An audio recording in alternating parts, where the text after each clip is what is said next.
Hi friends, front part cut చేసేటప్పుడు చాలా మందికి షోల్డర్ జారుతుంది అంటారు కదా. నేను చిన్న టిప్ చెప్తాను, ఎలాగో చూడండి. ప్లస్ మళ్ళీ షేప్ పాయింట్ కూడా ఎలా పెట్టుకోవాలని నీకు అర్థం కాదు కదా. చిన్న లాజిక్ ప్రకారంగా హైట్ ఎక్కువ పెట్టుకున్నప్పుడు మళ్ళీ షేప్ పాయింట్ ఎలా వస్తుంది అనేది చెప్తాను చూడండి. ఫస్ట్ హైట్ ఎక్కువ పెట్టుకున్నప్పుడు ఫస్ట్ మనం నెక్ ఇట్లా ఎట్లుందో అట్లా డ్రా చేస్తాము. నెక్ వచ్చేసి వాళ్ళకు 7 ఉంది, 7.2 ఉంది, అంటే 7.5 ఉంది. 7.5 ఉన్నది మళ్ళీ నెక్ వీలాగా వస్తుందని కొంచెం ఈ పాయింట్ జరిపి, అంటే మనం ఇక్కడ 2.5 తీసుకున్నా, ఇక్కడ 2.5 తీసుకొని నెక్ని ఇలా రౌండ్గా డ్రా చేసిన తర్వాత ఇప్పుడు ఇక్కడ చిన్న పాయింట్ వైజ్గా మీరు చిన్న లాజిక్ ఆలోచించుకుంటూ ఒక 2 పాయింట్స్ అంటే 1/2 ఇంచ్ అనుకోండి, ఇలా క్రాసు ప్లస్ ఇక్కడ కూడా మనకి ఇలా క్రాస్ చేసి మనం ఇది కట్ చేయడం వల్ల మన నెక్ అనేది షోల్డర్ దగ్గర మనకి ఎంత డీప్ పెట్టుకున్నా పట్టేసుకున్నట్టు ఉంటుంది అన్నట్టు. ఇలాగ ఈ 2 పాయింట్స్ యూజ్ చేస్తే మన నెక్ షోల్డర్ జారది, ముందు భాగంలో ఉక్సు పట్టి దగ్గర కూడా లూజ్ రాదు. ఈ 2 టిప్స్ పాటించండి.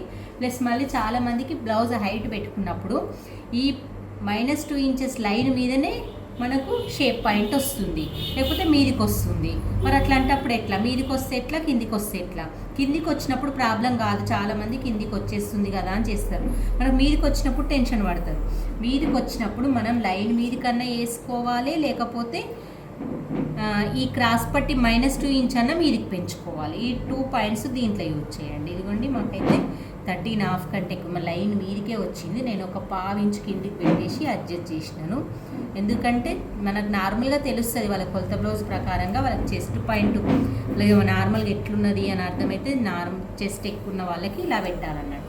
ఇది దించుకున్న ప్రాబ్లం ఏం కాదు. కొంతమంది దిగితే షేప్ అంతా అవుట్ అయిపోతుంది, అది దిగకుండా చూసుకోవాలి. ఓకే, నెక్స్ట్ ఇది ప్లస్ ఇది ప్లస్ ఇది, ఈ 3 కూడా డాట్స్ కరెక్ట్ వచ్చేస్తేనే మనకి షేప్ కుదురుతుంది.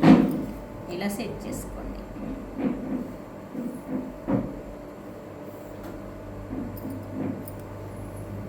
ఓకే ఫ్రెండ్స్, మళ్ళీ ఇక్కడ కూడా మనకు క్రాస్ పట్టి -2 ఇంచ్ దగ్గర 2 పాయింట్స్ ఎక్కువ తీసుకోవాలి, 1/2 ఇంచు. మళ్ళీ ఈ సైడ్ జాయింట్ వేసిన దగ్గర సేమ్ ఉండాలి. ఓకే ఫ్రెండ్స్, మీకు వీడియో నచ్చినట్టయితే లైక్ చేయండి.